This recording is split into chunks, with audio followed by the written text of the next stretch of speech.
होगी बारिश वचन की, फूल खिलेगा सच्चाई का।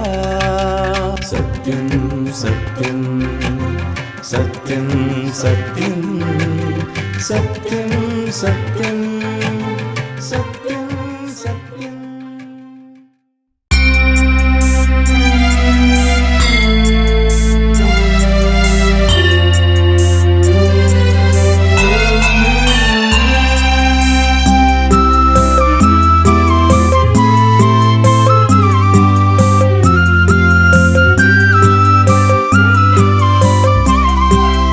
वंदे प्रभु वंदे मसीह, वंदे प्रभु वंदे मसीह। शत शत वंदना वंदे प्रभु, शत शत वंदना वंदे प्रभु।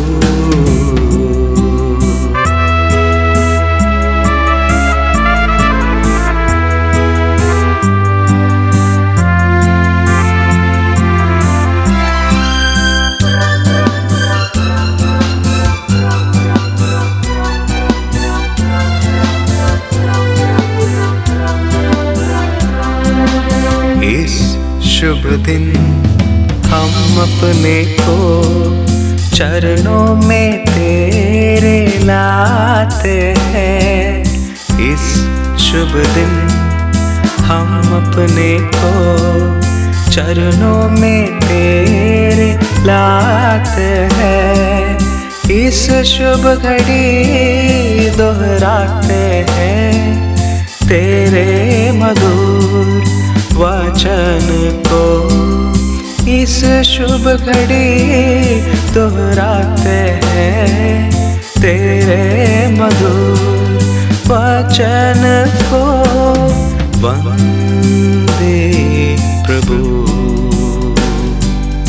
वंदे मसीह, वंदे प्रभु वंदे मसीह। शत शत वंदना वंदे प्रभु, शत शत वंदना वंदे प्रभु। प्यारे दर्शकों, हम अगापे सुसमाचार सेवकाई की ओर से सत्यम सत्यम सत्यम कार्यक्रम के माध्यम से प्रभु यीशु मसीह का सुसमाचार आपके लिए लेके आए हैं। सबको परमेश्वर के नाम से नमस्कार, जय मसीह की। मेरे प्रिय भाई और बहनों, इस समय के लिए प्रभु का धन्यवाद। और प्रभु ने अवसर दिया कि हम एक और दिन अपने जीवन में पाएं, एक और अवसर हम अपने जीवन में पाएं। ये प्रभु की कृपा और करुणा है। ये अवसर प्रभु ने हमें दिया है। हम जानते संसार में क्या हो रहा है। वो कहते हैं कि हर चीज के लिए एक समय है, हर बात के लिए एक समय है। वचन में एक किताब है बाइबल में, सबोपदेशक, उसमें लिखा हुआ है आकाश के नीचे पृथ्वी पर जो कुछ होता है उसके लिए, सबके लिए एक समय है। मनुष्य के पैदा होने का भी एक समय है और उसके मरने का भी एक समय है। लोगों के पास हंसने का समय है, रोने का भी एक समय है, बोने का समय, तो एक समय काटने का भी है। एक समय पढ़ाई का होता है, एक समय परीक्षा का होता है, संसार में हम जानते हैं। और इस प्रकार से जो वचन है उसमें हम कुछ बातें ऐसे पाते हैं, या इस प्रकार से लिखा हुआ है। जो भाग है प्रभु का वचन में से मैं पढ़ रहा हूँ, यिर्मयाह की किताब उसके 17 अध्याय के 10 पद में लिखा हुआ है, मैं प्रभु मन को खोजता और हृदय को जांचता हूँ ताकि प्रत्येक जन को उसके चाल चलन और उसके कामों के अनुसार फल दूं। और वचन इस प्रकार से लिखा हुआ है, इब्रानियों की पत्री उसके 9 अध्याय के 27 पद में, और जैसा मनुष्य के लिए एक बार मरना और उसके बाद न्याय का होना नियुक्त है। मेरे प्रिय भाई और बहनों, इस संसार में जो कुछ भी आज मनुष्य कर रहा है, जैसे भी मनुष्य जीना चाहता है जी रहा है, जो कुछ भी व्यक्ति को मन में आता है वैसे चाल चल रहा है, व्यक्ति अपने मुंह के शब्दों के अनुसार बोल रहा है। लेकिन वचन कहता है कि परमेश्वर के पास एक समय निर्धारित किया गया है, जिस समय में परमेश्वर लोगों के हृदयों को, जो चल रहा है हृदय में भी, बाहर तो छोड़ो, हृदय में भी जो चल रहा है उसको जांच कर प्रतिफल देने की बात करता है प्रभु। कामों का फल उसके पास है देने के लिए। परमेश्वर का वचन कहता है कामों का फल परमेश्वर के पास है देने के लिए। जो कुछ भी संसार में लोग करें, आज हम संसार में जो जीवन बिता रहे हैं लोग, जैसा भी जीवन बिता रहे हैं लोग, जो कुछ भी कर रहे हैं लोग, वो अपनी मर्जी से कर सकते हैं। लेकिन न्याय में जाना ये उनकी मर्जी के अनुसार नहीं होगा, परमेश्वर की मर्जी होगी। परमेश्वर सबको एक दिन न्याय में लाएगा, सबका न्याय किया जाएगा। सब व्यक्तियों को प्रभु का एक दिन सामना करना पड़ेगा। एक बात कही जाती है कि आप कुछ भी करो, किसी की भी भक्ति करो, कुछ भी अपने मन में आता है जो करो, जाना सबको वहीं है, जाना सबको वहीं है। सब लोग एक ही जगह जाएंगे, इसलिए किसी को कुछ करने की जरूरत नहीं है। जो जैसा जी रहा है जिए। लोग कहते हैं ना कोई स्वर्ग जाएगा ना नरक जाएगा, ना कहीं कोई स्वर्ग है ना कहीं कोई नरक है, इस प्रकार की बातें भी हैं। लोग तो आजकल ये भी कहते हैं कहीं कोई ईश्वर भी नहीं है। लेकिन इसका ये मतलब नहीं कि हमारे मुंह से जो शब्द निकल गया सब सही है। हमारे मुंह से निकलने वाले शब्द सही नहीं होते। सब वचन सही है, परमेश्वर का वचन सही है। हर शब्द हमारे मुंह से निकले हुए सच हो गए ऐसा नहीं है। प्रिय भाई और वचन में लिखा है, हाँ ये सही है कि सब लोग जाएंगे वहीं, लेकिन वो जगह न्याय आसन है मेरे भाई और बहनों। परमेश्वर के सामने है वो जगह जहां परमेश्वर सबका न्याय करेंगे। उसके बाद प्रभु डिसाइड करेंगे कौन कहां जाएंगे।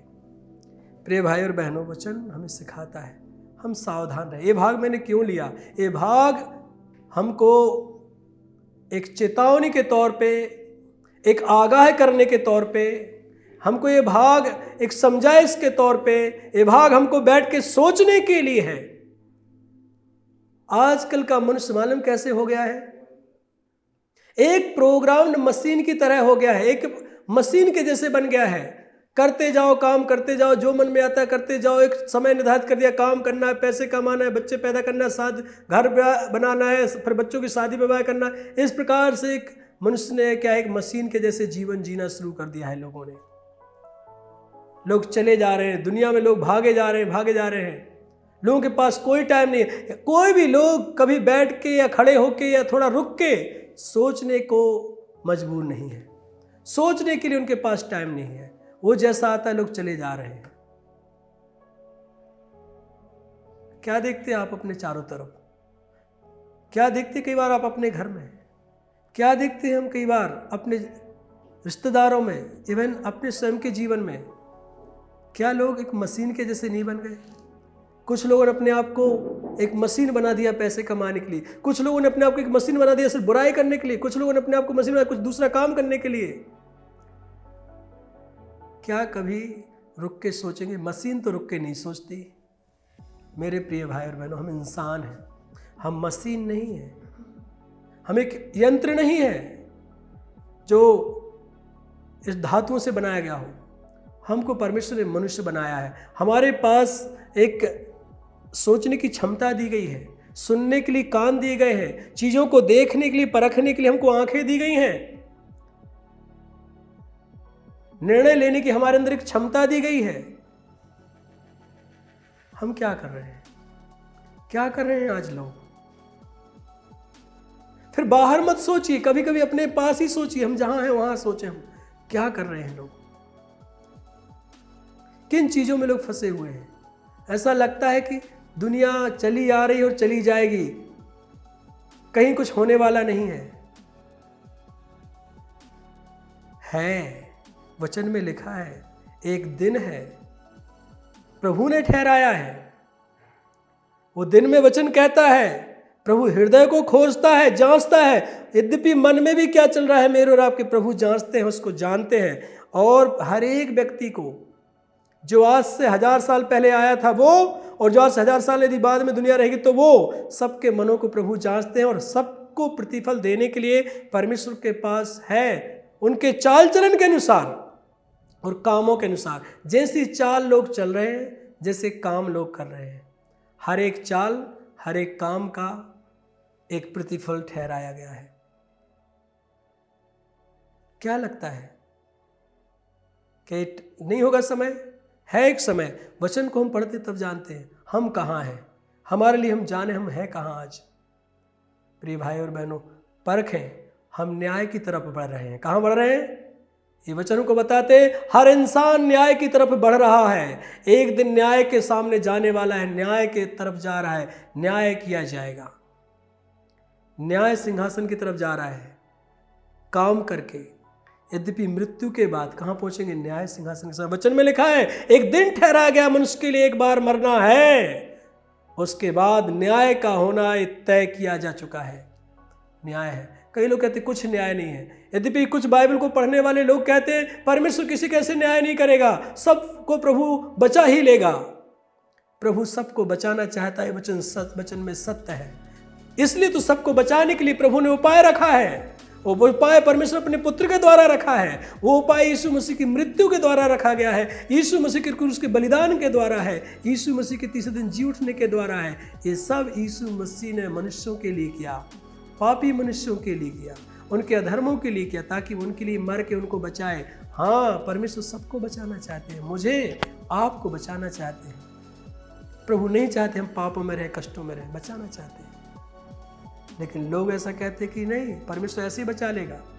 ऐसे नहीं बचाएगा। परमेश्वर सत्य है, परमेश्वर का वचन सत्य है। परमेश्वर अपनी बातों में कोई फेर बदल नहीं करता। प्रभु ने जो कहा है वो होके रहेगा। प्रभु का वचन कहता है इस प्रकार से मनुष्य बचेगा तो उसी प्रकार से मनुष्य बचेगा। प्रभु ने ठहराया मनुष्य जो कुछ कर रहा है, सोच रहा है, उसका न्याय किया जाएगा तो न्याय किया जाएगा। प्रभु का वचन कहता है कि प्रभु प्रतिफल देगा तो प्रभु प्रतिफल देगा। कभी भी ढील में ना ले इस बात को। क्या कहता है सबोपदेशक का लिखने वाला? वचन में इस प्रकार से लिखा है, सबोपदेशक उसके 11 अध्याय के 9 पद में लिखा है, हे जवान अपनी मनमानी कर, अपनी जवानी में आनंद कर, मगन रहे, अपनी मनमानी पर और अपने आंखों के अनुसार चल, जो तेरी दृष्टि में ठीक लगता है चल कर, परंतु याद रख। क्या लिखा है? परंतु याद रख। मनमानी करो कोई दिक्कत नहीं है, अपनी चाल चलो कोई दिक्कत नहीं है, जो मन में आता करो कोई दिक्कत नहीं है। दिक्कत इस परंतु पे है। वहां लिखा है परंतु, दिक्कत वहां है, न्याय है। क्या है? न्याय है। एक लेखा देने का एक दिन है, प्रतिफल पाने का एक दिन है। परंतु यह याद रख, क्या कहता है? परमेश्वर जान रखी इन सब बातों के विषय में, जो कुछ तू सुन रहा है, सोच रहा है, देख रहा है, बोल रहा है, मनमानी कर रहा है, खा रहा है, पी रहा है, अपनी चाल चल रहा है, और जो सोच रहा है सोच सकता है, अपने निर्णय ले सकता है, भले को बुरा, बुरे को भला कह सकता है। लेकिन याद रख इन सब बातों के विषय में परमेश्वर तेरा न्याय करेगा। सब लोग न्याय के लिए तैयार हो रहे हैं। मेरे भाई और बहनों, हम किसके लिए तैयार कर रहे हैं अपने आप को? लोग कहते हैं न्याय होगा तो हमारा क्या बिगड़ जाएगा, हमने कोई गलत नहीं किया। अभी तो लोग ये भी कहते हैं मुझ में कोई पाप है ही नहीं। एक बार की बात है, मैं एक बहन को प्रभु यीशु मसीह के बारे में बात कर रहा था, और वचन में जिस प्रकार से लिखा हुआ है कि प्रभु यीशु कहते हैं कि मैं धर्मियों को नहीं परंतु पापियों को मन फिराव के लिए बुलाने आया हूँ। ये बात मैंने कही, और मैंने कहा बहन, और भी बहनें वहाँ थी, भाई लोग थे। मैं कह रहा था कि, और सब लोग से कह रहा था कि भाइयों बहनों, परमेश्वर का पुत्र प्रभु यीशु मसीह पापियों को बचाने आया है। वो धर्मियों को नहीं, लेकिन पापियों को बचाने आया है। वो बहन तुरंत कहती है, हे भैया फिर तो हम नरक चले जाएंगे, क्योंकि यीशु पापियों को बचाने आया है केवल, और हमने तो कोई पाप किया ही नहीं। बोले हम तो धर्मी हैं। वो तुरंत कहती फिर हमारा क्या होगा, क्योंकि हमने तो कोई पाप किया ही नहीं। कितने आसानी से लोग कहते मैंने कोई पाप किया ही नहीं, मेरा क्या होगा। मैंने उस बहन को बोला, बहन मैंने भी पाप किया है, आप भी पापी। वो बोलते हमने अब तक कोई पाप किया ही नहीं। फिर मेरे साथ एक भाई थे, उन्होंने बोला आप एक बार सोच के देखिए बहन। फिर उसी बहन के साइड में एक बहन बैठी हुई थी। वो कहती क्यों भाई, आप अपने बच्चों को गालियां नहीं देती? उस दिन आप एक सप्ताह पहले अपने पड़ोसी से इतनी गंदी गंदी गालियां देकर लड़ रही थी। फिर वो कहती हाँ वो तो मैंने दी थी। तो बोले ये क्या है? अरे बोले हाँ ये पापी। तो फिर तुरंत कहती हाँ मैं भी तो पापी हूं। लोग कहते कोई पाप नहीं। लोग ऐसे जीवन बिता रहे हैं, कोई पाप नहीं, कुछ हुआ ही नहीं। ये हो एक कौन मिलाया दशा को? मन की कठोरता। उनको मालूम है उनने पाप किया है, लेकिन अपने आप को तसल्ली देने में लगे हुए हैं कि कोई पाप नहीं है। लोगों को पता है कुछ भी अच्छा नहीं चल रहा है, फिर भी तसल्ली देने को लगे, सब ठीक है, सब ठीक है, सब अच्छा होगा, सब अच्छा होगा। जब जीवन बुरा हो तो ध्यान रखना कुछ भी अच्छा नहीं होगा। जब जीवन में समस्या हो पाप रूपी तो कुछ भी अच्छा नहीं होगा। और लोग तसल्ली देने में लगे सब ठीक होगा। देखिए मेरे भाई और बहनों, मैं नहीं चाहता कि आप झूठी दिलासा में रहें। सच्चाई को जानें। सच्चाई आपको इस न्याय के दिन दंड से स्वतंत्र कर सकती है, दंड से मुक्ति दे सकती। न्याय तो होगा लेकिन उसमें दंड नहीं मिलेगा, कामों का अच्छा फल नहीं, बुरा फल से आप बच जाएंगे। ये मेरे भाई और बहनों, हम जाने वचन में लिखा हुआ है, कोई ऐसा नहीं है जो कह दे कि मुझ में पाप नहीं है। वचन में लिखा है समुद्र 7 अध्याय के 20 पद में, निसंदेह पृथ्वी पर कोई ऐसा धर्मी मनुष्य नहीं जो भलाई ही करे और जिससे पाप ना हुआ हो। पृथ्वी पर कोई ऐसा धर्मी मनुष्य नहीं है जो भलाई ही करे, हमेशा अच्छा ही हुआ हो और कुछ पाप ना हुआ। और वचन में लिखा है जिससे पाप हुआ है, जो पापी है, जिसने पाप किया है, उसके लिए एक मजदूरी है।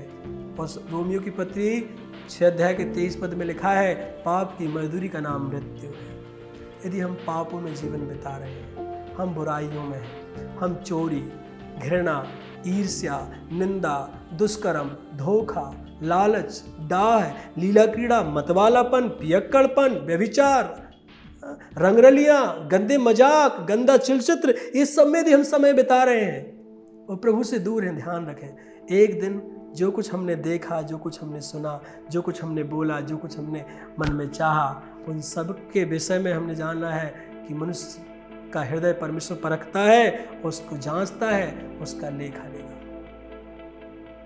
हे मेरे प्रिय भाई और बहनों, तो हम क्या करें? कैसे प्रभु हमको छोड़ देगा? तो कहानी यहाँ खत्म है, हमारे लिए कोई आशा नहीं है।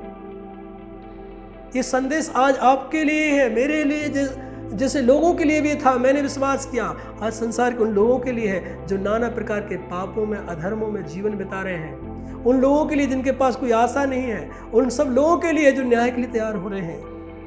प्रभु का वचन हमारे लिए है। वचन में लिखा हुआ है रोमियो की पत्री में उसके 5 अध्याय में, वहां लिखा है जब हम निर्बल ही थे, जब हम पापी ही थे, जब हम भक्तिहीन ही थे, परमेश्वर हम पर अपने प्रेम की भलाई इस रीति से प्रकट करता है। किस रीति से? कि वो अपना पुत्र हमारे पापों के लिए परिणाम के रूप में दंड सहने के लिए दे देता है। उसमें लिखा है जब हम पाप में निर्बल ही थे तभी मसीह हमारे लिए मरा। परमेश्वर ने अपने पुत्र को दे दिया मरने के लिए। प्रभु हमसे प्यार करता है। प्रभु किसी भी अधर्मी और पापी से घृणा नहीं करता मेरे भाई और बहनों, लेकिन प्रभु न्यायी है, न्याय के दिन बख्श नहीं सकता, इसलिए प्यार करता है और नहीं चाहता कि कोई नष्ट हो। इसलिए क्या होता है, हम वचन में आगे पाते हैं कि परमेश्वर ने अपने पुत्र यीशु मसीह को संसार में भेजा। वो स्वयं स्वर्ग से होकर इस संसार में आया, स्वर्ग से संसार में आया और मनुष्य बनकर मेरा अधर्म, मेरा दंड, आपका धर्म, आपका दंड अपने ऊपर ले लिया। आपकी सजा, मेरी सजा अपने ऊपर ले ली। मेरा न्याय, आपका न्याय जो दंड है, मृत्यु है, उसको प्रभु यीशु ने अपने ऊपर ले लिया। वचन में लिखा है, इस न्याय से बचने के लिए हमें क्या चाहिए? वचन में लिखा है, बिना लहू बहाए पापों का प्रायश्चित नहीं हो सकता। मेरे प्रिय भाई और बहनों, मैं आपको बता दूं, इस न्याय से हम बिना यीशु के लहू के नहीं बच सकते। इस दंड से हम बिना यीशु मसीह के लहू के नहीं बच सकते। अनंत जीवन के लिए हमें प्रभु यीशु मसीह की मृत्यु, उसके लहू की जरूरत है। परमेश्वर के संतान होने के लिए, हमेशा के लिए बचने के लिए प्रभु की जरूरत है। आज वो काम किसने किया है संसार में? है कोई आपकी नजर में जो आके कहे कि मेरे भाई और बहन, मैंने तुम्हारा पाप अपने ऊपर ले लिया है, तुम्हारे बदले में मैं अपनी जान देने को तैयार हूं, मैं परमेश्वर के सामने तुम्हारा न्याय सहने को तैयार हूं। हर व्यक्ति अपना ही लेखा देगा, क्योंकि सब व्यक्ति कर्जदार है, सब पापी हैं, कोई किसी का भर्तिया नहीं भर सकता। केवल एक ही है संसार में जो दूसरों के पापों का भर्तिया भर सकता है, उसका नाम परमेश्वर का पुत्र प्रभु यीशु मसीह है। वचन में लिखा है, वो उस पाप से अज्ञात था, उसमें कोई पाप नहीं था। हमारे पापों का भर्तिया, हमारे पापों की भरपाई, दंड केवल एक ही मनुष्य सह सकता है, जो निष्पाप, निर्दोष, निष्कलंक हो। और पूरे संसार में कोई ऐसा मनुष्य नहीं, केवल प्रभु यीशु मसीह। और यीशु मसीह ने मेरे लिए, हम सब पापियों के लिए भाई बहनों आकर दंड सह लिया। परमेश्वर का जो न्याय है, हम पाते न्याय होगा, परमेश्वर का न्याय प्रभु यीशु मसीह ने सह लिया। मेरे बदले का न्याय, आपके बदले का न्याय, नरक जाने वाला। अब हमारा न्याय होगा, लेकिन जो कोई प्रभु यीशु पे विश्वास करेगा वो बच जाएगा। वचन में लिखा है, हम न्याय के दिन दोषी नहीं ठहराए जाएंगे। देखिए, न्याय में तो दोषी और निर्दोष दोनों जाते हैं, और न्याय होता है कचहरी में। हम जानते हैं ना कचहरी में क्या होता है, दोषी भी और निर्दोष भी दोनों को कचहरी में जाना पड़ता है। लेकिन कचहरी में फैसले के बाद क्या होता है, दोषी व्यक्ति जेल जाता है और निर्दोष व्यक्ति घर जाता है। हम सब प्रभु के सामने, न्यायासन के सामने जाएंगे। लेकिन जितने लोग प्रभु यीशु पे आज विश्वास करते हैं कि हे यीशु, तू मेरे लिए संसार में आके मेरे बदले की मृत्यु सह लिया है, मेरा पाप उठा लिया है, तूने मेरा दंड सह लिया है, उनके विषय में यह है कि उस दिन दोषी नहीं ठहराए जाएंगे। वो उस दिन न्याय के बाद कहाँ जाएंगे? प्रभु के सामने से, प्रभु के राज्य में, प्रभु के घर में जाएंगे। लेकिन जो आज प्रभु को विश्वास नहीं करते, जिन्होंने आज अपने पापों को नहीं माना, अपने पापों की क्षमा नहीं मांगी प्रभु से, जिन्होंने यीशु को अपना उद्धार करता हुआ प्रभु स्वीकार नहीं किया, उस दिन वो न्याय के बाद दोषी ठहरकर नरक में जाना पड़ेगा। पर ये आशा का संदेश है, हमारे पास आज अवसर है। हम आज कह सकते हैं, प्रभु मुझे माफ कर।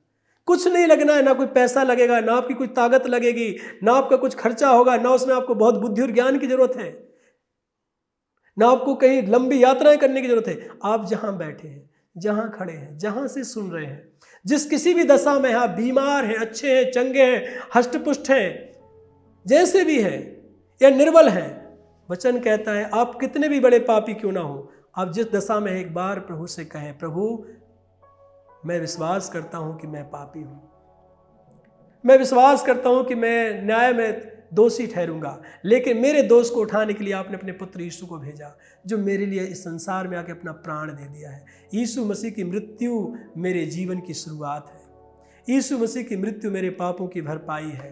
प्रभु मैं विश्वास करता हूँ कि मैंने जो गलती की, मैंने जो अपराध किया, मैंने जो पाप किया, मेरे जीवन में जो पाप है उसका भरपाई, उसका खामियाजा प्रभु यीशु ने सह लिया है। मैं सच्चाई को विश्वास करता हूँ। यदि हम ऐसे मान लेते हैं, वचन कहता है जितनों ने उसकी ओर दृष्टि की उन्होंने ज्योति पाई। प्रभु की तरफ देखने वाले लोग कभी लज्जित नहीं होंगे। वचन में लिखा है क्या ही धन्य है वो पुरुष, वो मनुष्य जिसके अपराध क्षमा किए गए हों, जिसके अधर्म का प्रभु लेखा ना ले। मेरे भाई और बहनों, वो लोग धन्य हैं जो आज प्रभु यीशु को विश्वास करते हैं, क्योंकि ये वही लोग हैं जिनके अपराध क्षमा किए गए हैं। ये वही लोग हैं जिनके अधर्म का प्रभु लेखा नहीं लेगा, क्योंकि प्रभु यीशु के द्वारा भरपाई की जा चुकी है। हे भाई और बहनों, पापों की क्षमा मांगे, प्रभु यीशु मसीह की मृत्यु को, उसके जी उठने को विश्वास करें।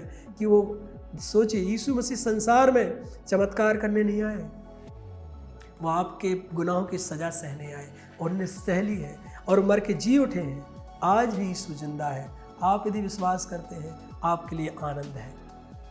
आप प्रभु की संतान बन जाते हैं, आपके लिए कोई कष्ट नहीं है। मृत्यु, हम न्याय का सामना करेंगे, लेकिन न्याय में हम पाएंगे कि प्रभु यीशु ने हमारी कीमत भर दी है। आज से 2000 साल पहले प्रभु हमें धर्मी ठहराते हैं, हमारे कामों की बदौलत नहीं, विश्वास के बदौलत, कि हमने प्रभु यीशु पे विश्वास किया।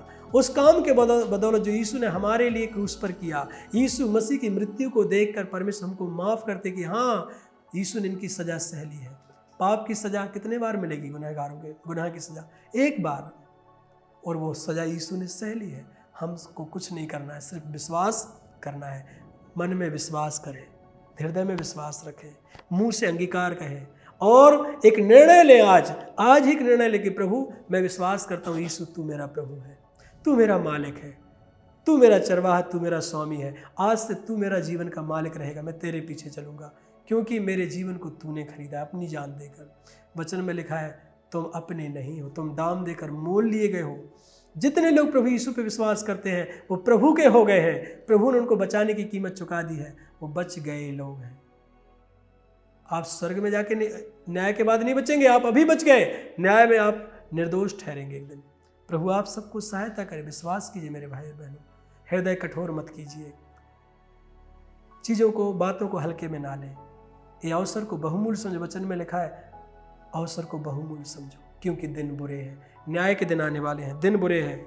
इसलिए हम प्रभु को विश्वास करें और आगे बढ़ें, प्रभु की संगति में आए। हम याद रखें, जो कुछ भी हम कर रहे हैं कर सकते हैं, लेकिन याद रखें न्याय होगा। मुझे आशा है आपके वचन समझ में आया है। प्रभु आपको अनंत जीवन दे, प्रभु आपको क्षमा दे, आप प्रभु के संतान बने, उसके पुत्र यीशु मसीह पे विश्वास करके। कोई दूसरा चारा नहीं है मेरे भाई बहन। हम कुछ भी कर लें, बिना यीशु मसीह के विश्वास के हम बच नहीं सकते। बच सकते हैं सिर्फ प्रभु यीशु मसीह की मृत्यु के द्वारा।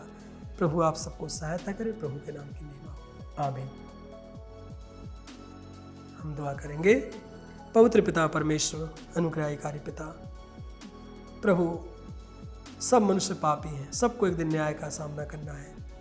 मृत्यु का दिन भी है, न्याय का दिन भी है प्रभु। लेकिन हमारे न्याय को सहने के लिए, हमारे दंड को सहने के लिए आपने अपने पुत्र को भेजा, क्योंकि आप नहीं चाहते कि कोई व्यक्ति नष्ट हो। वचन में लिखा है, प्रभु यीशु पापियों का उद्धार करता हो के संसार में आया। वो पापियों को बचाने आया कि कोई मनुष्य नष्ट ना हो। हे प्रभु, जिन भाई बहनों ने वचन सुना है उन्हें उद्धार का दान दीजिए, विश्वास करने का अनुग्रह दीजिए। वो अपने पापों की आपसे क्षमा मांगे, आप के पुत्र यीशु मसीह की मृत्यु पर, उसके जी उठने पर विश्वास करें। विश्वास करें कि एक दिन न्याय होगा। प्रभु यीशु पर विश्वास करने वाले लोग बच जाएंगे। प्रभु कृपा कीजिए, जिस दशा में भी, जिस हालत में भी भाई बहनों ने सुना है, अनुग्रह दिए, उनके जीवन को आशीर्वादित कीजिए। किसी भी समस्या में, परेशानी में जीवन बिता रहे हैं, उससे उन्हें निजात दीजिए, मन में शांति दीजिए। उद्धार का आनंद, जो सब आनंद से बड़ा है प्रभु संसार में, भाई बहनों को प्रदान कीजिए। जिनको उद्धार मिला है उन सब के लिए धन्यवाद।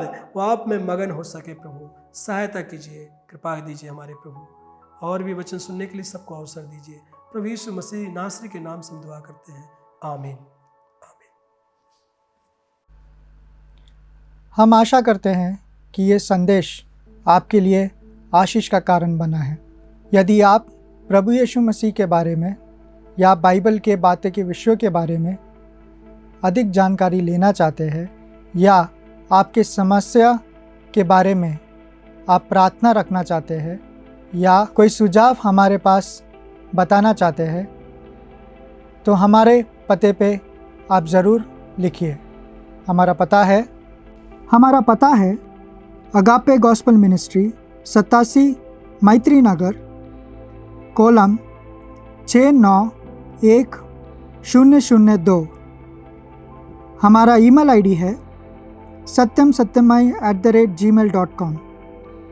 आप हमें फ़ोन या व्हाट्सएप के माध्यम से भी संपर्क कर सकते हैं।